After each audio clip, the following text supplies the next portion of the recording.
지난달에 저희는 인도에서 판카츠 카필라 선교사님을 모시고 함께 선교 부흥회를 했습니다. 선교사님을 보게 되면 더 존경스러운 분이 그분의 아내 이혜정 선교사님이 아닐까 생각을 합니다. 한국에서의 편안한 삶을 사시다가 이렇게 다시 여기민해서 들어가신 판카 선교사님 너무나 귀하죠. 하지만 인도에 가족들도 없고 말과 모든 문화가 다른 이혜정 선교사님 정말 가서 얼마나 힘들었을까 생각하면 마음이 짠합니다. 무엇보다도 거기는 판카츠 선교사님의 가족들이 150명이나 있는데 이 시댁 식구들을 어떻게 잘 케어를 할까, 목회도 하시는데 이런 마음이 참 안쓰러웠습니다. 저는 판카츠 선교사님이 어려울 때 함께 이혜정 선교사님이 나누는 카톡방에 함께 들어가 있는데요. 지난주에 선교사님의 아내 이혜정 선교사님이 참 간증이 되고 마음속에 은혜가 되는 글을 하나 올렸습니다. 너무나 아랫배가 아파가지고 병원에 쓰러지듯이 가가지고 입원을 했다는 거예요. 그런데 그 의사가 부인과 계통으로 아랫배 혹이 여러 가지가 있는데 하도 참다가 혹 하나가 터졌다고 그러면서 빨리 수술을 해야 된다고 이렇게 수술에 들어갔다고 합니다. 며칠 동안 딸 셋하고 이렇게 떨어져가지고 수술을 받고 입원하고 있는데 아무것도 할 수 없는 상황이었지만 하나님께서 얼마나 이 아픔을 통해서 일하시는 것이 대단했는지 이것을 간증하는 내용이었습니다.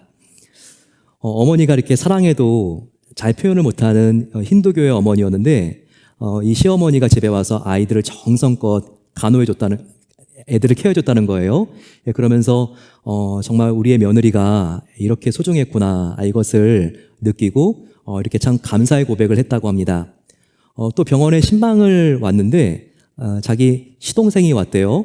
앤이라고 하는 시동생인데 이 시동생이 언니 내가 요즘 예수님의 이름으로 언니가 빨리 회복될 수 있도록 기도하고 있어요. 힌두교를 믿는 그 시동생이 이렇게 말을 했다고 합니다. 그러면서 하루하루의 삶이 참 인도에서 쉽지가 않았는데 너무나 보람이 느껴지기 시작한다는 거예요. 정말 늘 한국 생각하면 가고 싶고 보고 싶고 거기 편하게 살고 있는 사람들이 부럽기도 했는데 하루하루 이 불편함 속에서도 시댁 식구들과 성도님들을 섬기게 되면서 참 마음속에 어디서 경험할 수 없는 정말 기쁨과 감사함이 넘쳐 흐른다고 하는 그와 같은 고백이었습니다. 저와 여러분들 우리가 함께 미국에 사는 것이 쉽지가 않습니다. 염려와 근심과 걱정도 많고 그리고 또 주위에 부러운 사람들도 많으면서 우리가 비교하지 말아야지 하면서 비교의식도 생기죠. 근데 이와 같은 염려와 두려움, 비교의식 그게 여러분 왜 생기는지 아세요? 어쩌면 나의 강한 자아의 문제 때문에 생길 수가 있다는 것입니다. 이 세상보다 정말 하나님을 더 사랑해야 되는데 그렇지 못하고 이 세상과 특별히 나의 강한 자아를 내가 더욱더 삶 속에서 집중해서 바라보고 집착할 때 그럴 때 항상 우리의 마음은 작은 일에도 두려워하고 아무것도 안 가진 다른 사람인데 나와 쓸데없이 비교하면서 부러움에 빠지기도 합니다. 이렇게 두렵고 불안한 마음을 가지고 있을 때 행복할 수 있을까요? 절대 행복할 수가 없죠. 하지만 두려움과 부러움을 극복할 수 있다면 우리는 정말 평안하고 행복할 수 있습니다. 어떻게 우리는 두려움과 부러움을 극복할 수 있을까요? 그 방법은 하나밖에 없습니다. 그것은 바로 참된 진리이신 예수님 안에 더 깊이 거하는 것입니다. 예수님께서는 나는 진리니 진리인 내가 너희를 자유케 하리라 라고 말씀하셨습니다. 우리가 진리이신 예수님이 내 안에 계시면 내가 그분을 더욱더 강하게 붙잡으면 두려움과 부러움으로부터 자유로워질 수가 있고 진정한 행복과 평안을 누릴 수가 있습니다. 오늘 한번 본문을 보실까요? 십자가에 죽으실 예수님의 시간이 다가오고 있습니다. 이제 6월절이 이틀 남았다고 나와 있습니다. 오늘 읽은 본문 바로 그 윗구절에 나와 있습니다. 이렇게 예수님의 죽으심이 임박한 때 예수님은 베다니에 가셨습니다. 그래서 베다니에서 저녁 식사를 하고 계시는데 한 여자가 나와서 향유 옥합을 깨뜨려 예수님께 붓습니다. 이 장면을 조금 자세하게 볼까요? 3절입니다. 예수께서 베다니 나병 환자 시몬의 집에서 식사하실 때 한 여자가 매우 값진 향유 곧 순전한 나드 한 옥합을 가지고 와서 그 옥합을 깨뜨려 예수의 머리에 부으니 라고 나와 있습니다. 장소가 베다니입니다. 베다니의 그 원래 이름의 뜻은요, 가난한 사람이 사는 곳이라는 겁니다. 여기서 지금 가난한 사람들이 살고 있는 베다니에 살고 계신 분들 한번 손 들어 보시겠어요? 네, 예수님 때문에 이 가난한 자들의 마음이 기쁨의 마을로 바뀌게 되죠. 그러면서 오늘 예수님께서 베다니에 살고 있는 나병 환자 시몬의 집에 신방을 가십니다. 우리는 이와 아주 유사한 본문을 요한복음에서 찾을 수 있습니다. 지금 예수님께 와서 향유를 깨뜨린 여인의 이름은 오늘 우리가 읽은 마가복음에는 나오지 않지만 요한복음에는 나와 있습니다. 그녀가 누구일까요?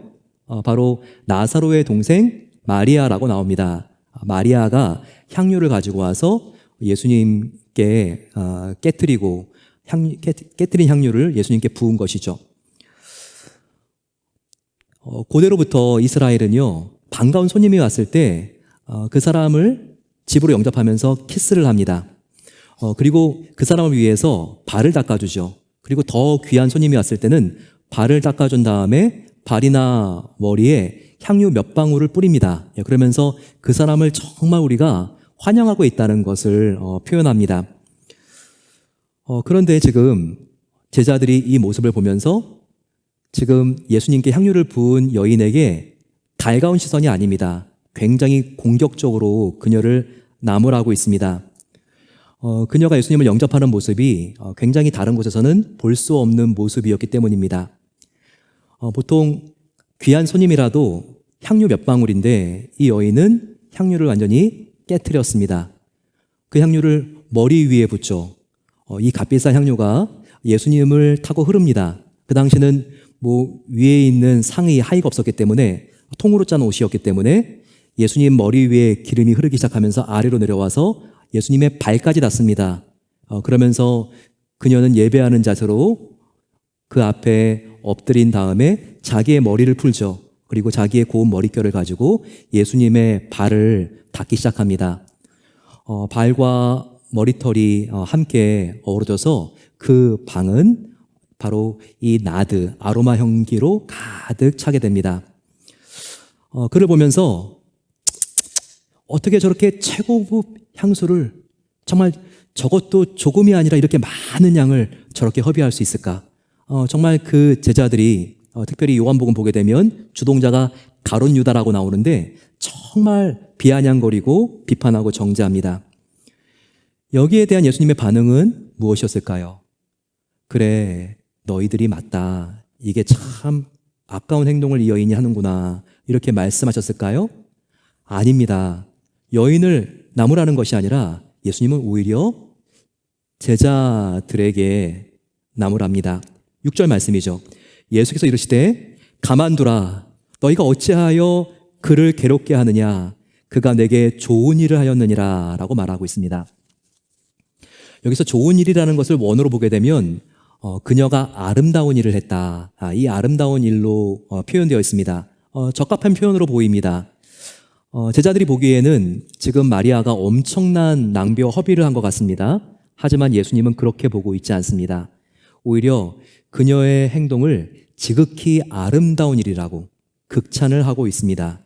예수님께서 이렇게까지 마리아를 칭찬하신 이유는 무엇일까요? 오늘 함께 그 이유를 발견해 보도록 하겠습니다.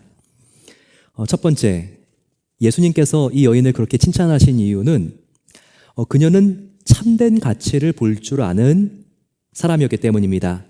이 세상의 가장 최고의 가치가 무엇인가? 참된 가치를 알고 그 가치를 위해서 헌신할 수 있었던 여인이었기 때문입니다. 여러분 아십니까?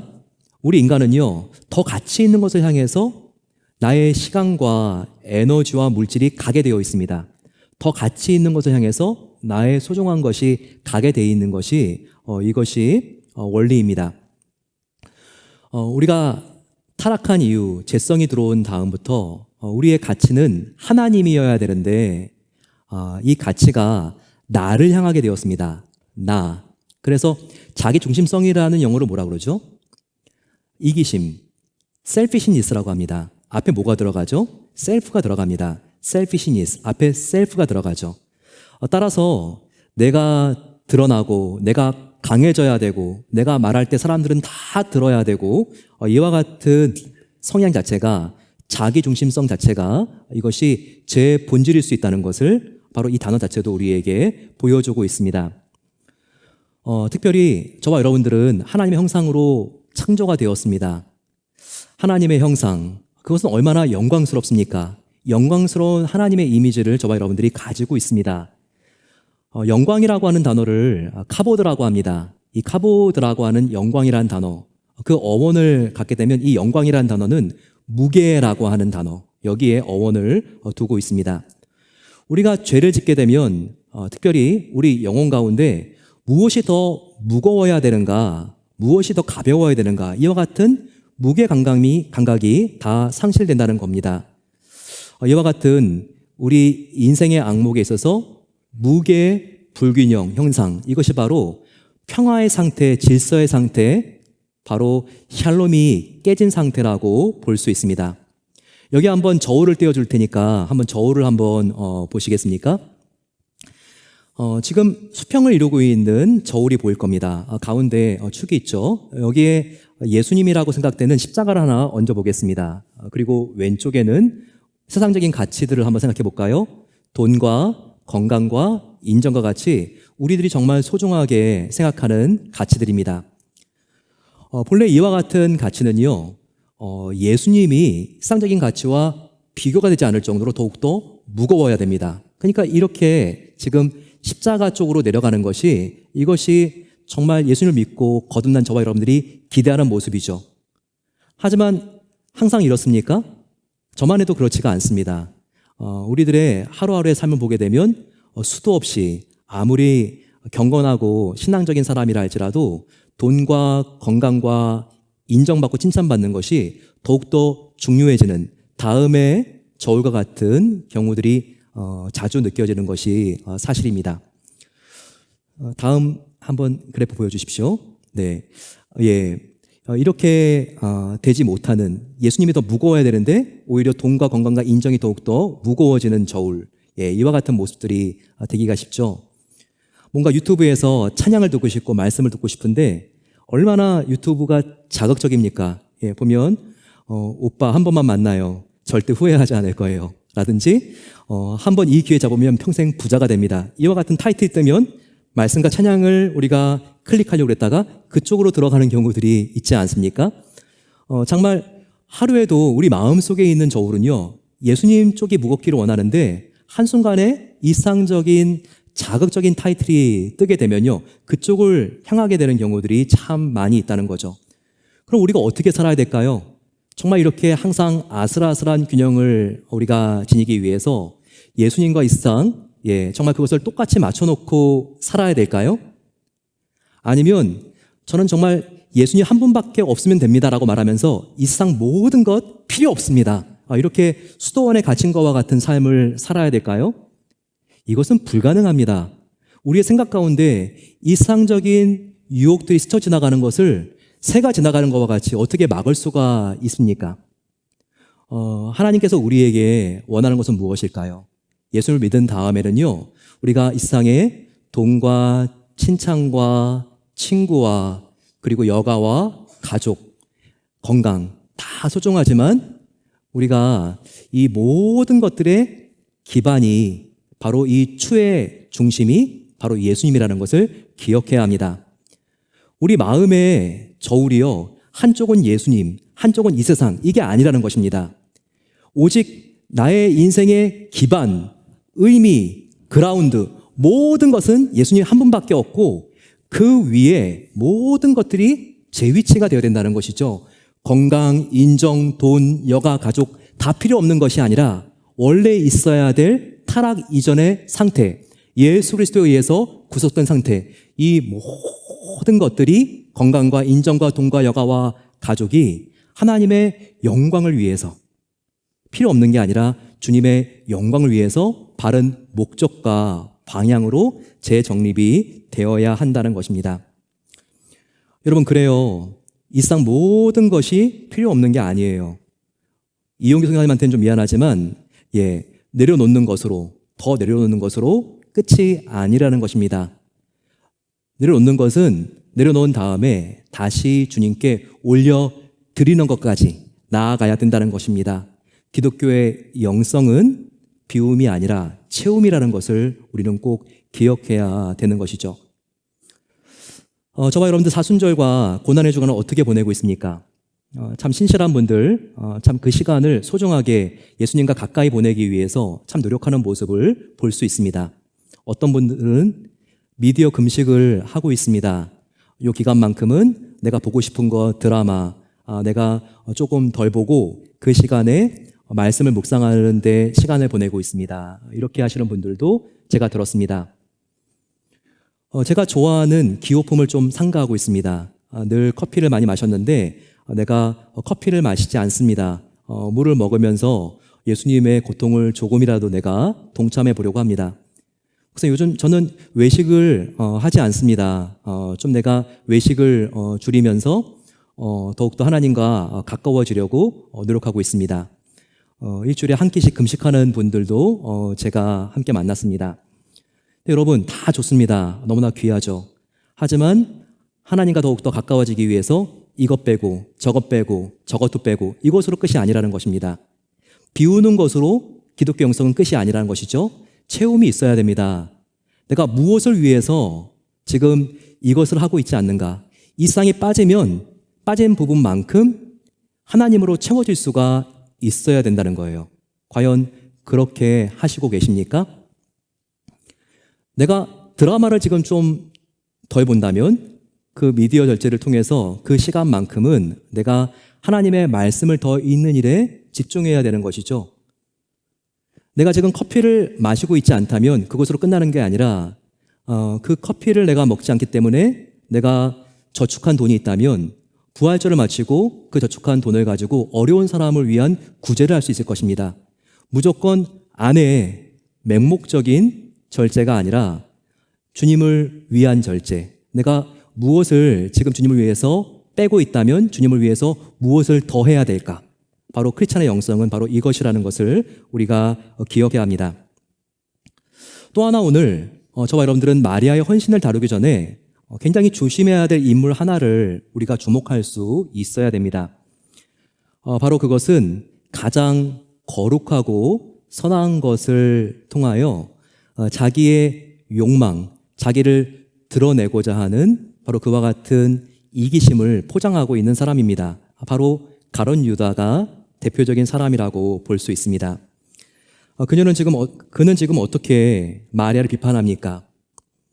14장 4, 5절을 보게 되면 가룟 유다는 자기와 같이 뜻을 함께하는 제자들을 선동해서 이렇게 행동하고 있습니다. 그리고 말하고 있죠.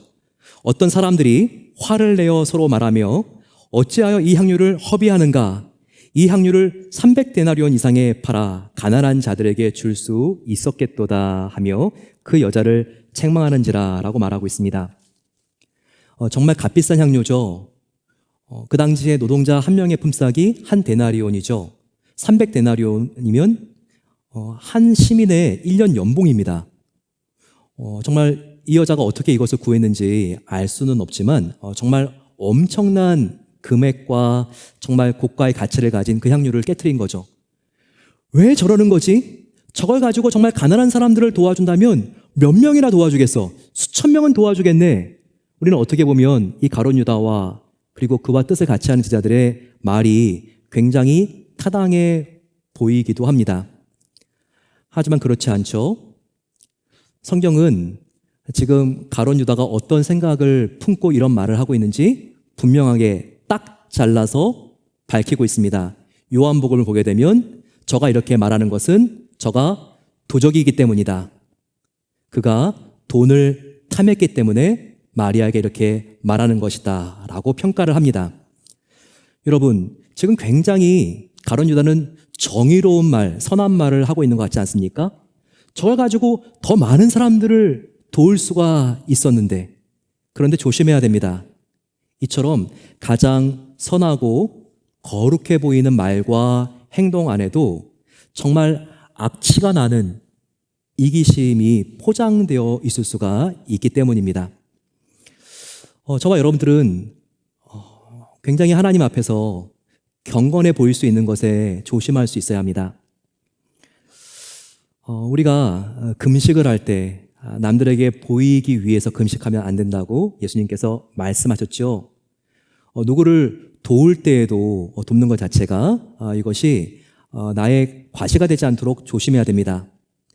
어디에 나가서 사랑방이라든지 대표 기도를 할 때에도 이 대표 기도를 통해서 내가 멋진 기도를 해서 사람들의 칭찬을 받아야지.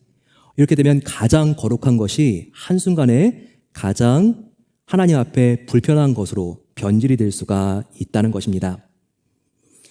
하지만 여인은 그렇지 않았죠. 겉과 속이 똑같습니다. 진실하죠. 그녀는 참된 가치가 누구인지를 똑똑히 보았고, 그래서 그녀는 알고 있었습니다. 그녀는 마음속에 예수님 한 분만을 향한 진실한 사랑이 있었기 때문에 그녀는 예수님께 향유를 들고 나아가죠. 정말 가장 중요한 바로 하나님과의 관계의 본질, 이 사랑이 그녀에게는 있었던 것입니다. 고린도전서 13장 사랑장을 보시게 되면 사랑이 없으면 nothing이라고 말합니다. 사랑이 없으면 아무리 천사의 말을 해도, 방언과 예언을 한다 해도 아무것도 아니에요. 정의를 위해서 자기 몸을 불에 내어주는 것과 같이 그렇게 열의가 있고 열정적인 사람이라 할지라도 사랑이 없으면 아무것도 아니라고 말하고 있죠. 과연 저와 여러분들의 예수님을 향한 동기와 헌신이 사랑입니까? 우리가 살아가는 이유, 섬김의 동기, 바로 그것은 예수님을 향한 순전한, 진정한 사랑이어야 합니다. 두 번째, 예수님께서 그녀를 그렇게 극찬하신 이유는 마리아는 기회를 놓치지 않고 헌신할 수 있었기 때문입니다.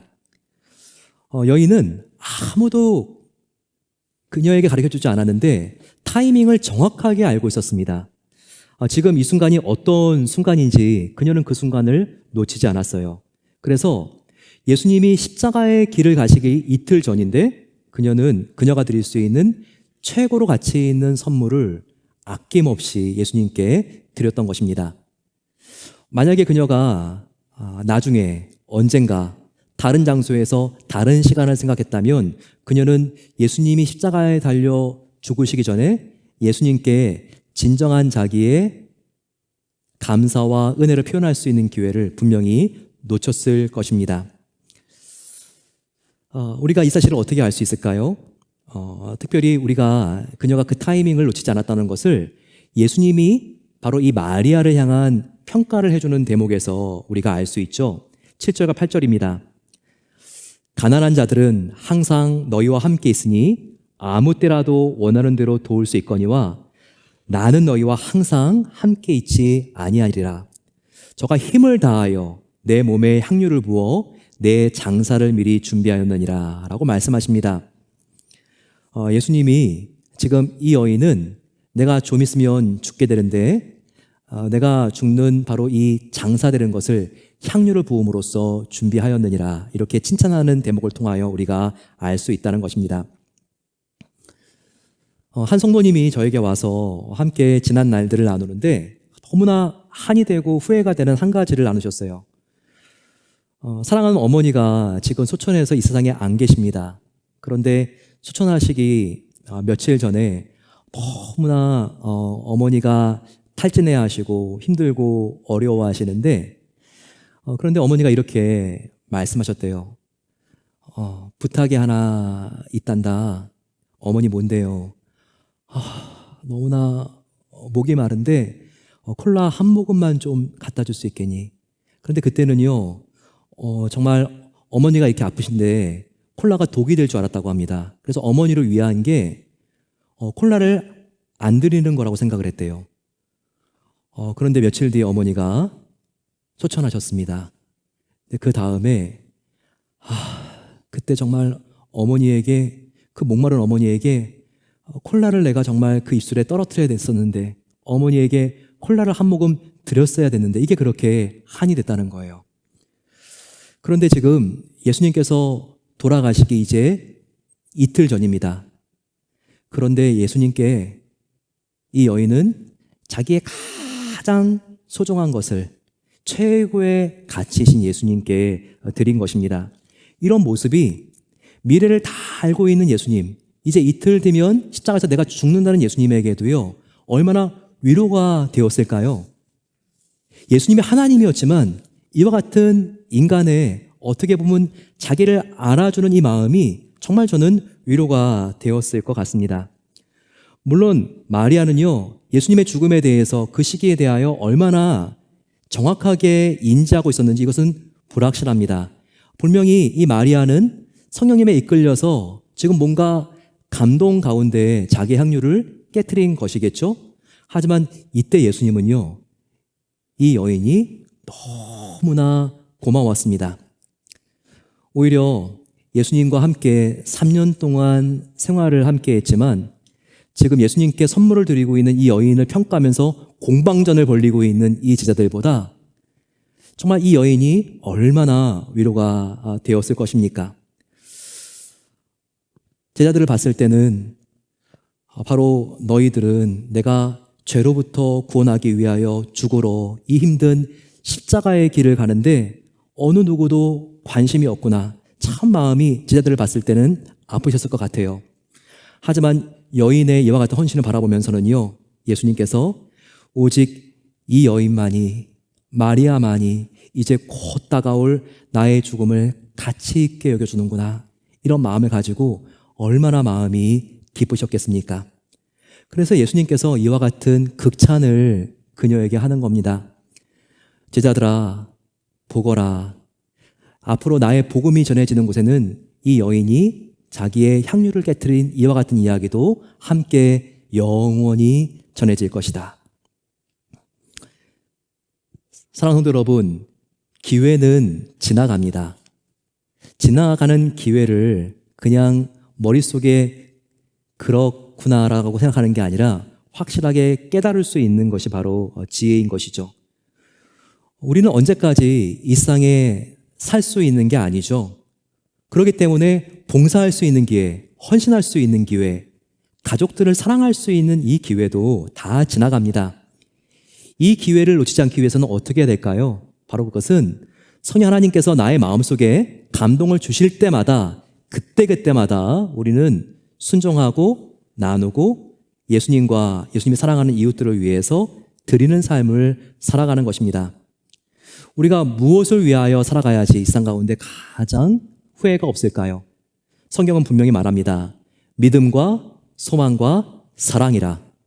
그 중에서도 이 세상뿐만 아니라 천국까지도 영원한 바로 이 사랑이 제일이라고.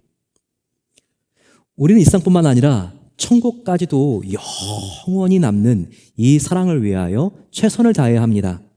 하나님과 이웃을 사랑할 수 있는 기회를 우리는 그 순간순간마다 놓치지 않는 것이 인생을 가장 후회 없이 살아갈 수 있는 길이라는 것을 우리가 기억해야 합니다. 제가 지난주에 달라스의 목회자 세미나를 다녀왔습니다. 근데 그 교회에서 이제 공항으로 간다 그러니까 함께 참석한 사람들에게 이렇게 점심 도시락들을 챙겨주는 거예요. 예, 그러면서 식수도 그리고 또 주스도 그리고 커피도 이렇게 다 챙겨주는데 저는 공항 가면 공항 검색대 들어가기 전에 이것을 다 먹어야 되는데 항상 그게 검색대 앞에서 생각이 납니다. 정말 그 중간에도 시간이 한 2시간 있어가지고 이거 정말 공항에서 맛있게 먹으려고 이렇게 남겨놨는데 공항 들어왔을 때 보딩 패스 이러고 프린트 하느라고 이렇게 먹지도 못하고 이걸 가지고 들어가지 못한다는 것도 잠시 까먹고 그러면서 검색대에 들어갈 때 이거 액치 안 된다 그러니까 허둥지둥 다 이것을 버려야 되는 그 같은 마음, 여러분들은 경험해 보셨습니까? 네, 공항 안에 가지고 들어갈 수 있는 게 있고 가지고 들어갈 수 없는 게 있죠. 여러분 그렇습니다. 우리가 이 세상에 사용할 수 있는 것과 하나님 나라에 가 있을 때 사용할 수 있는 것이 다르다는 것을 알아야 합니다. 물, 주스, 커피는 미리미리 우리가 마셔 놓는 게 좋죠. 그것처럼 하나님께서 우리에게 감동을 주실 때 나의 소중한 시간, 가족들과 사랑하는 사람들과 우리가 그때그때 나누는 것이 필요합니다. 나의 에너지와 힘, 이것도 여러분들 우리가 미리미리 이 땅 가운데 나의 마음속에 이게 하나님과 나의 이웃을 사랑할 수 있는 길이구나. 그럴 때 나누는 것이 이것이 지혜입니다. 물질도 마찬가지입니다. 그렇지 않으면 여러분 인생 마지막 때 아름답게 정리하는 것이 아니라 처리해버려야 됩니다. 이와 같은 안타까운 일이 여러분들의 삶 가운데 일어나면 안 되는 것이죠. 요즘 얼마나 경기가 불안합니까? 정말 비트코인 이것도 안전한 것 같지 않으니까 주식을 사고, 주식도 안전한 것 같지 않으니까 부동산에 투자합니다. 집값도 내려갑니다. 그러면 채권이겠구나. 채권을 사죠. 지난주부터 일어난 은행발 위기가 무엇 때문에 이 미국과 유럽까지 아시아까지 강타하고 있습니까? 다른 이유가 아니에요. 안전자산에 대한 선호 때문에 그런 거예요. 무엇이 더 이 땅에서 안전할 수 있을까? 하지만 이자율이 올라가니까 채권 가격도 다 떨어지게 되면서 그 채권을 그렇게 많이 부여하고 있는 은행들 다 부산 위기에, 부도 위기에 몰린 거 아닙니까? 그러니까 수많은 사람들이 뱅크런 하죠. 뱅크로 뛰어가려고 합니다. 은행도 안전하지 않습니다. 또 무엇이 안전한가요? 또 안전한 어디로 옮겨가야 되나요? 골드입니까? 우리가 천국 갔을 때 골드바, 금괴 하나라도 가지고 갈 수 있습니까? 그럴 수 없죠.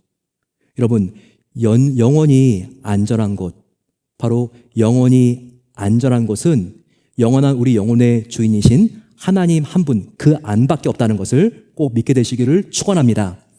우리가 이것을 믿어야지 이 세상의 흔들림 가운데 불안하지 않습니다.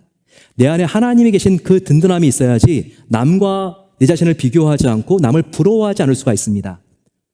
바로 이와 같은 마음, 예수님만이 나의 전부다라는 마음이 있었기 때문에 이 여인은 누구도 부러워하지 않고 그 따가운 시선이 있었는데도 제자들을 보면서 두려워하지 않습니다. 그리고 그녀의 할 바를 하는 것이죠. 최고의 예수님께 자기의 최선을 드린 것입니다. 이와 같이 가장 최고의 가치를 가진 예수님 한 분을 이 여인과 같이 정확히 보시고 우리의 최선의 것을 드림으로써 절대 이 세상 살면서 후회하지 않는 인생을 만들어 가시기를 축원합니다. 마지막으로 예수님께서 그녀의 헌신을 가장 가치 있고 아름답다고 칭찬하신 이유는 무엇일까요? 세 번째 마지막은요, 그녀가 자기의 가장 소중한 것을 온전히 예수님께 헌신했기 때문입니다. 그녀가 쏟아부은 이 나드향은 정말 비싼 향수였어요. 그 당시에 이것이 채취가 되는 곳은 팔레스티안, 바로 이 이스라엘과 정말 멀리 떨어져 있었던 인도였습니다. 히말라야 산맥 중에서 한 어귀에서 이 나드향이 나는 약초가 거기에서만 채취가 될 수 있었어요. 지금도 인도와 이스라엘은 정말 먼 거리지만 그 당시는요, 상상할 수 없는 그와 같은 무역로를 따라가야지 갈 수 있는 거리였어요. 그리고 그 향기를 그대로 보존해야 되니까 얼마나 정성스럽게 운반해 와야 했겠습니까? 그래서 노동자 1년 동안의 그 연봉을 합쳐야지 이와 같은 나드 한 병을 살까 말까였습니다. 그녀가 어떻게 이와 같은 향수를 지금 소유하고 있게 되었을까? 알 수는 없지만 그 당시는 여인들에게 이런 전통이 있었다고 하죠. 결혼을 준비하는 여인들 가장 준비해야 되는 가장 중요한 필수품이 바로 옷과 향유였다고 합니다. 이것을 얼만큼 준비하는가에 따라서 어떤 남편을 만날 수 있는가가 결정이 되었다고 해요. 어떻게 보면 그 당시 평범한 여인들에게는 자기의 존재 가치의 전부가 바로 이와 같은 향유였을 수 있습니다. 이런 그 당시의 관점을 봤을 때 마리아가 자기의 소유 중에서 정말 가장 소중한 것, 이것을 예수님께 깨트린 것을, 예수님께 내어드린 것을 우리는 알 수 있습니다. 당시의 옥합은 두 가지 방법으로 사용할 수 있었어요. 지금의 향수병 같이 뚜껑을 딴 다음에 뚜껑을 빼고 그때그때 한 방울 한 방울 사용하는 방법이 있었습니다. 이렇게 값비싼 향유기 때문에 사실 예수님이 왔을 때 그녀는 뚜껑을 열고 몇 방울만 떨어뜨렸어도 사실은 사람들로부터 야, 대단히 정성스럽게 예수님을 지금 영접하는구나, 그런 말을 들었을 수도 있었습니다. 하지만 이 여인은 뚜껑을 여는 방법이 아니라 향유를 여는 두 번째 방법을 사용했습니다. 이것은 향유의 중간을 깨서 붓는 방법이었습니다. 하지만 이 방법은 단 한 번, 단 한 사람에게만 사용할 수 있는 방법이었어요. 이것은 몇 방울만 떨어뜨려서 다시 뚜껑을 막은 다음에 다시 반복해서 사용할 수 있는 방법이 아니었습니다. 바로 이 중간을 깨트리는 방법은 전체를 깨트려 붓는 것이기 때문에 향유 전체를 단 한 번, 단 한 사람을 위해서만 사용할 수 있는 방법이었어요. 그런데 마리아는 이렇게 향유 전체를 깨트리는 방법을 결정했습니다. 예수님 단 한 분만을 위해서, 바로 이 단 한 번만 사용하기 위해서 단 한 방울도 남김없이 전체를 드리는 방법을 선택한 것입니다. 사랑하는 성도 여러분, 마리아의 마음이 느껴지십니까? 사랑하는 예수님께 자기의 쓰고 남은 것이 아니라 가장 소중한 것, 그것을 최선을 다해 남김없이 드린 바로 이 마리아의 헌신의 깊이와 정도가 느껴지십니까? 마리아는 자기의 최고인 예수님께 자기의 최선을 바친 것입니다. 바로 그것을 8절을 통하여 알 수 있죠. 예수님이 어떻게 그녀를 말합니까? 마리아는 저가 힘을 다하여 지금 헌신했다. 예수님이 이렇게 8절에 말씀하십니다. 그런데 여러분, 이게 누구의 모습 아닙니까? 예수님이 십자가에서 어떻게 죽임당하셨는지를 한번 여러분들 떠올려 보시기를 바랍니다. 예수님이 십자가에 달려 죽으셨을 때 우리를 위해서 당신의 그 피를 쏟아 부으셨던 것, 우리는 이것을 함께 이 장면과 연상시킬 수 있어야 합니다. 예수님께서는 저와 여러분들 바로 그 한 사람을 사랑하기 위해서 어떻게 죽으셨습니까?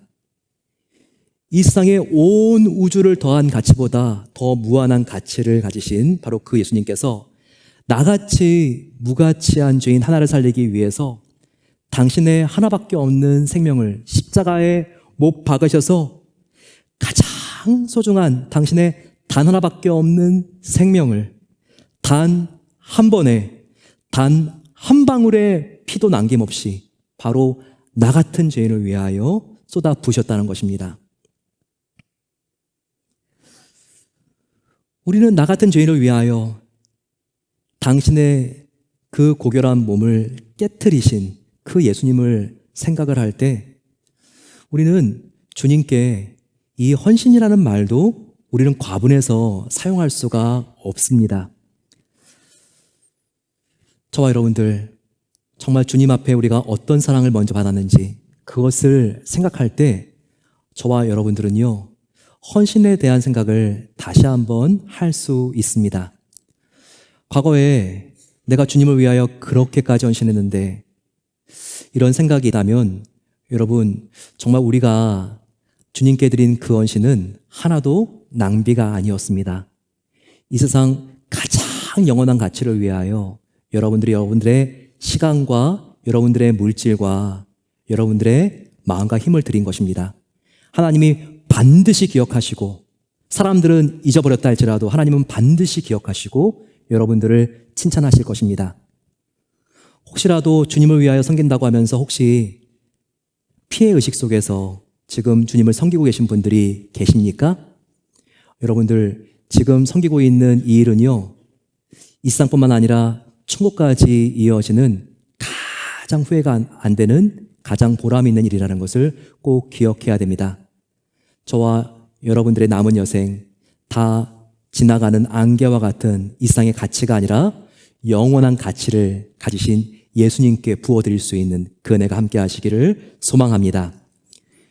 이렇게 나의 삶을, 우리의 삶을 주님을 위해서, 주님 한 분만을 위해서 깨트릴 때 우리의 삶의 틈새를 통하여 예수님의 생명과 향기가 흘러나옵니다. 이것은 정말 놀라운 일이죠.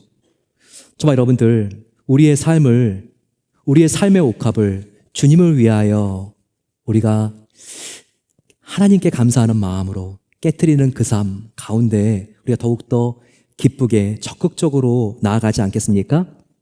이제까지 나의 이기적인 목적을 위하여 나의 시간과 물질과 노력을 기울였다면 이제 동기를 바꿔보시지 않겠습니까?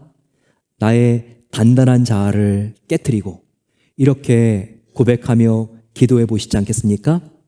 주님, 이제부터 나의 시간, 나의 물질, 나의 노력을 나를 위해서가 아니라 나를 위하여 모든 것을 내어주신 예수님을 위하여 내가 사용하기를 소망합니다. 나를 당신의 영광과 거룩한 목적을 위하여 사용해 주시옵소서. 나를 받아주시옵소서.